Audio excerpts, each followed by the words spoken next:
നമ്മൾ ഇൻഫെക്ഷൻ നിലനിൽക്കുന്ന ഒരു സാഹചര്യമാണെങ്കിൽ തീർച്ചയായിട്ടും ആ ഒരു കോഴ്സ് ആന്റിബയോട്ടിക് കൊടുത്ത് ഇൻഫെക്ഷൻ ഒക്കെ കൺട്രോൾ ചെയ്ത് ആന്റിബയോട്ടിക്സ് അത് ഗുളികയായിട്ടോ ഇഞ്ചക്ഷനായിട്ടോ നമുക്ക് ചെയ്യാൻ പറ്റും.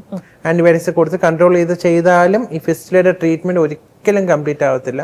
കാരണം അവിടെ ഞാൻ പറഞ്ഞ പോലെ ഘടനയിൽ ഒരു വ്യത്യാസമുണ്ട്. ആ ഘടനയിൽ ഉണ്ടാകുന്ന ഒരു മാറ്റം നമ്മൾ അതിനെ റെക്ടിഫൈ ചെയ്യാതെ ഒരിക്കലും ഫിസ്റ്റുലയുടെ ട്രീറ്റ്മെന്റ് കംപ്ലീറ്റ് ആവത്തില്ല. അപ്പൊ അതുകൊണ്ട് ആ ഒരു വഴി നമ്മൾ അടച്ചു കൊടുക്കുകയോ ആ വഴി നീക്കം ചെയ്യുകയോ ചെയ്താൽ മാത്രമേ നമ്മൾ ഫിസ്റ്റുലയുടെ ട്രീറ്റ്മെന്റ് കംപ്ലീറ്റ് ആവത്തുള്ളൂ. അപ്പൊ സർജറിയിലേക്ക് തന്നെ പോവേണ്ടി വരും. സർജറി കൂടാതെ മറ്റ് ടെക്നിക്സ് ഒക്കെ ഉണ്ട് ഇപ്പം. അതായത് ഈ ഒരു വഴി ഉണ്ടല്ലോ, ഒരു ട്രാക്ക് ഉണ്ടല്ലോ, ട്രാക്കിനകത്തോട്ട് നമ്മൾ ഗ്ലൂ ഇഞ്ചെക്ട് ചെയ്യുന്ന ഉണ്ട്. പിന്നെ ഈ ട്രാക്കിനകത്തേക്ക് നമ്മൾ ലേസർ വെച്ച് കരിച്ച് അത് ഫിസ്റ്റുല അങ്ങ് ഇല്ലാതാക്കുന്ന ട്രീറ്റ്മെന്റ് ഉണ്ട്. അത് കൂടാതെ നമ്മൾ ഈ ഓപ്പൺ സർജറിയിലൂടെ നമ്മൾ അത് ഫിസ്റ്റുല റിമൂവ് ചെയ്യും, ഫിസ്റ്റുലെക്ടമി എന്ന് പറയും.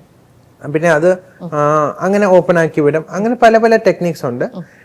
എന്തൊക്കെ പറഞ്ഞാലും ഓൾ സെഡ് ആൻഡ് ഡൺ നമ്മളെ ഈ ഫിസ്റ്റുല എത്രയൊക്കെ ചെയ്താലും ഒരു റിക്കറൻസിനുള്ള ഒരു സാധ്യത വളരെയേറെ ഉള്ള ഒരു അസുഖമാണ് ഫിസ്റ്റുല എന്ന് പറയുന്നത്.